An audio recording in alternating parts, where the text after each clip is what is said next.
Okay, what were you saying? Our sound guy, Kenny Hoyt, was Night Ranger's front of house sound guy. And so we got passes for the Night Ranger show that's coming up on April 3rd. So I was telling Twinkle, Brad Gillis, the guitar player in Night Ranger, and the other guitar player, I forget his name for some reason, Kenny, something, I don't know, Steve. It's an E in there somewhere. But there's a solo he does in You Can Still Rock It America, where it's 8 fingers on the neck. And that was pretty cool. So he took Eddie Van Halen's thing and in a quarter mile, turn left onto Florida 540 West. Made that. He did something cool with that. But anyway, Brad Gillis was the guitar player from that. What happened was when Randy Rhoads had passed away, I know I never finished that story the other day, but when he died in a plane bus crash, Sharon didn't want Ozzie to take any days off at all because she thought that he would kill himself. Turn left onto Florida 540 West. So they had booked time, so they did, I think it's called Live Evil. It was a live album they were scheduled to record, so they didn't even stop.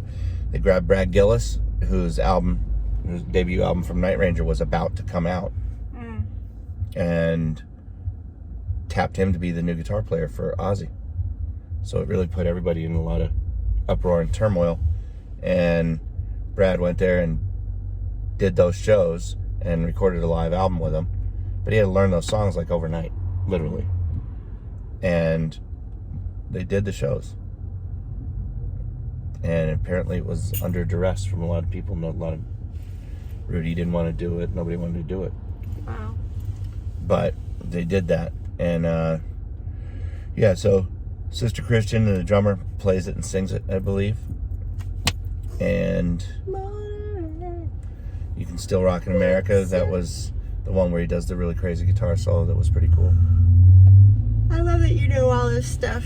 I'm gonna start taping you every time you start one of those stories. I'm a fan. I love the music. So. You always know who got into what for what and who they knew and when they joined that band. But in a quarter mile, use the right lane to take the Florida 570 East Polk Parkway ramp. Connections of rock and roll. It's because I wanted to know the back door in. Because there's got to be a way for it to happen. Meanwhile, then you look back on it later and it's like, oh, I was doing it.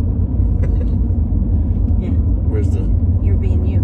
Yeah, no. Use the right lane to take the Florida 570 East ramp. When you look back at it, it's, oh, I was in the business back then. Yeah, and you still are.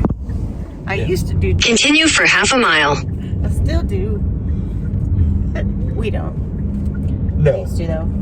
We used to. I'm surprised there's any left, honestly. But... yeah, that was a pretty cool thing. And all the bands, everybody where they came from and who played with whom. We're up really early because we have a show at 11:30. But it's a beautiful day, and the good news is... in a quarter mile, merge onto Florida 570 East Polk Parkway. So I'm going to sleep a and lot. I gotta let the baby... we have baby chickens at home, and they're in the kitchen right now because I can't just leave them outside while we're not there. Because everybody likes chicken. Everybody likes chicken. Everybody likes chicken. Oh my God. Man, look at my face, man. I'm just like, ugh. You're fine. See you next time. Continue on Florida 570.